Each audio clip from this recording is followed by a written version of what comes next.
In the wake of Typhoon Gaemi, Philippine authorities are racing to contain an oil spill that is threatening the capital, Manila. The storm has now roared into mainland China, where people are bracing for strong winds and heavy rains. Now, Gaemi has left a trail of devastation across Taiwan and the Philippines. A Philippine tanker carrying nearly 1.5 million litres of fuel sank after encountering huge waves in Manila Bay. The accident caused an oil slick stretching for several kilometres.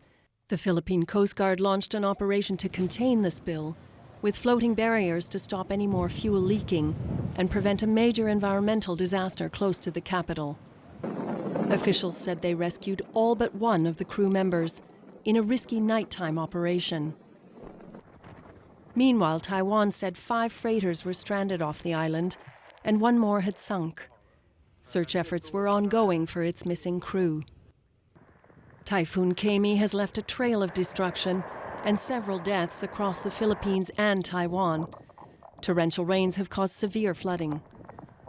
Residents in the southern city of Kaohsiung scrambled to salvage their belongings as floodwater inundated their homes. It's the strongest tropical storm to hit Taiwan in 8 years. Now the typhoon is battering mainland China's eastern Fujian province with strong winds and torrential rain. Preparations for the deluge were already well underway in Fujian. The National Marine Forecaster issued its first red alert of the year. It's the latest storm in a summer of unrelenting weather extremes in China. I'm joined now by Michel Boufadel. He's a professor at the New Jersey Institute of Technology, and he has done a lot of research on major oil spills, particularly in the United States. Professor, it's good to have you with us. What kind of operation is underway right now in the Philippines in Manila Bay? Well, I'm not at that location, but I would look at it. It seems like they have a very nice contingency plan to deal with this. But I would imagine that the first thing to do is that, they want to protect the vulnerable areas. And that usually is the intake, for example, for power plants. And secondary level would be, for example, wetlands. So these are the most sensitive areas, the one economically and then ecologically. It goes in that order. Now, because of the conditions, I don't think there's much that they can do. They cannot, go there with boats and then mechanically kind of skim the oil and bring it together. It's going to be dangerous for the operators. So I think they would just wait until the storm subsides.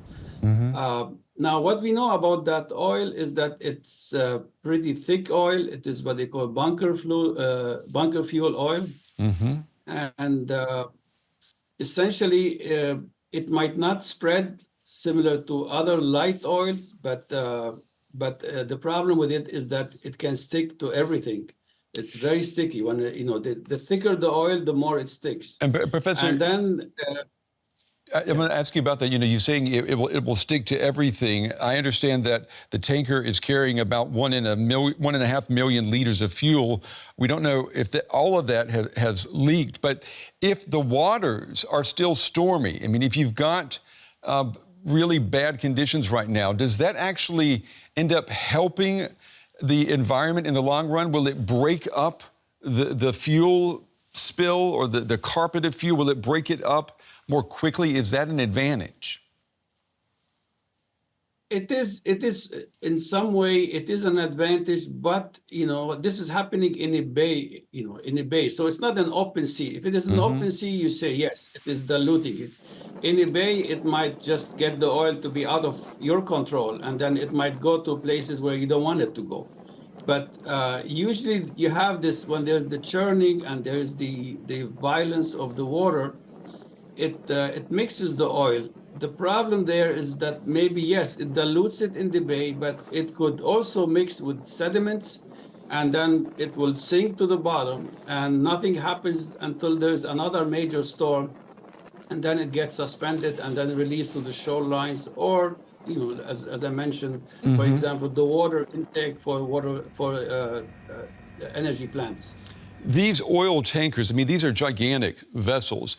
And when we see them, we almost think of them as being something that's really hard to sink.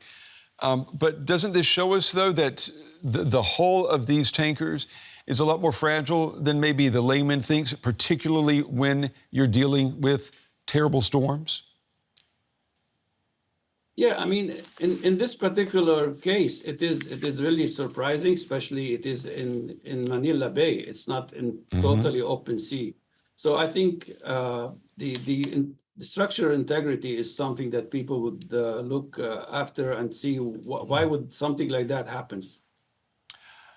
Professor Michel Boufadel from the New Jersey Institute of Technology. Professor, we appreciate your time and your analysis tonight. Thank you. I want to bring in now Manfred Zanten. He is with Greenpeace. Mr. Zanten, it's good to have you with us. What are your colleagues in the Philippines, what are they telling you about this oil spill? Yes, hello, good evening. What our colleagues say is that this oil spill could be one of the biggest that we know in the Philippines since many, many years. It's almost 1.5 million liters of oil in the tanker. We don't know how much has been released already to the water, but as mentioned in the report, oil slicks are visible already. You say oil slicks are visible already. I understand this spill is taking place in Manila Bay, and so it's not out on the open waters of the ocean. Talk to me about the implications of that in terms of environmental destruction. It depends on currents and weather, of course, where the oil will go to. So if it stays in Manila Bay, then the effect will be on the environment in that waters. But south of Manila Bay, for example, you have one of the most beautiful underwater ecosystems you can imagine. But we don't know if the oil will impact that as well. What we can say, of course, is that birds will be affected, that people will be affected, that fishermen business will be affected. So it's near to a big catastrophe. I know that climate activists complain that oil companies often do not take responsibility for disasters like this. What can be done, in your opinion, to make sure that these oil companies, that they pay the bill? Yeah, that's a very good question. So what can be done? So our colleagues, but also not only Greenpeace, also many communities call on the government in the Philippines to hold the biggest oil and gas companies responsible and accountable for the consequences of such oil spills. So they have to help to clean up this pollution, but they also have to pay for the losses and damages. This is one of the most important demands that we have right now. Yeah, well, we will certainly stay on the story and see if they do foot the bill here. Manfred Zanten with Greenpeace. Mr. Zanten, we appreciate your time tonight. Thank you.